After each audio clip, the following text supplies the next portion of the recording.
یعنی کاش ہم میں بھی اتنی معرفت حاصل ہو اللہ کی، توحید کی، کہ ہم اللہ کو تمام سکون اور سلامتیوں، امن اور تمام خوبیوں کا منبع سمجھے، ذات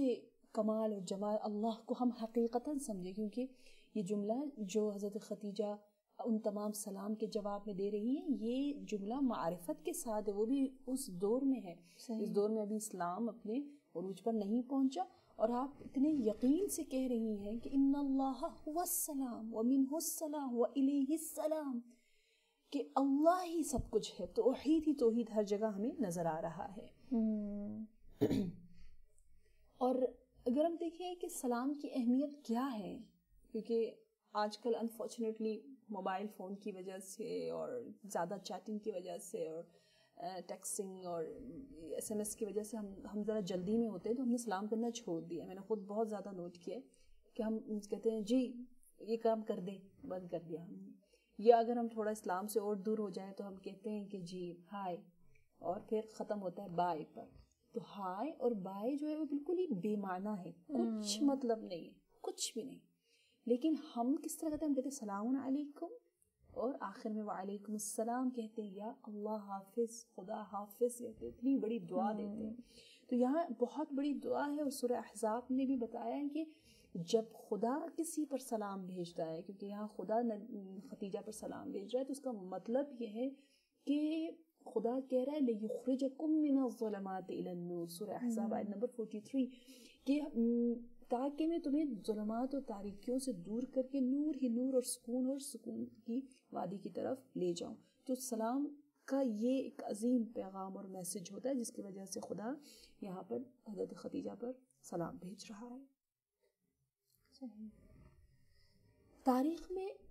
کئی سلام اللہ کی جانب سے، جبرائیل کی جانب سے سیدۃ العفائف محسن اعظم پر بھیجے گئے، لیکن ہم تک کچھ ہی ملے، اور میں یہاں پر وقت کی کمی کے باعث صرف 3 سلام کے متعلق آپ کے سامنے بیان کروں گی. بحار الانوار جلد نمبر 16 کے مطابق یوں ہے کہ جب خدا نے سورہ حجر آیت نمبر 94 میں اپنے نبی کو یہ حکم دیا کہ فَاصْدَعْ بِمَا تُؤْمَرُ وَأَعْرِضْ عَنِ الْمُشْرِكِينَ إِنَّا كَفَيْنَاكَ الْمُسْتَهْزِئِينَ، کہ اے نبی آپ کو جس چیز کا حکم مل رہا ہے آپ واشگاف الفاظ میں اعلان کر دیں، یعنی اعلان نبوت کر دیں، اعلان اسلام کر دیں، اور مشرکین کا اعتنا نہ کریں کہ آپ کے لیے ان تمسخر کرنے والوں کے لیے ہم ہی کافی ہیں. یعنی اللہ کہہ رہے میں تمہارے ساتھ ہوں. یہ کیا ایڈریس بتایا آپ نے؟ سورہ حجر آیت نمبر 94. جب یہ حکم میں الہی نبی کو ملتا ہے تو نبی کوہ صفا پہ تشریف لے جاتے ہیں،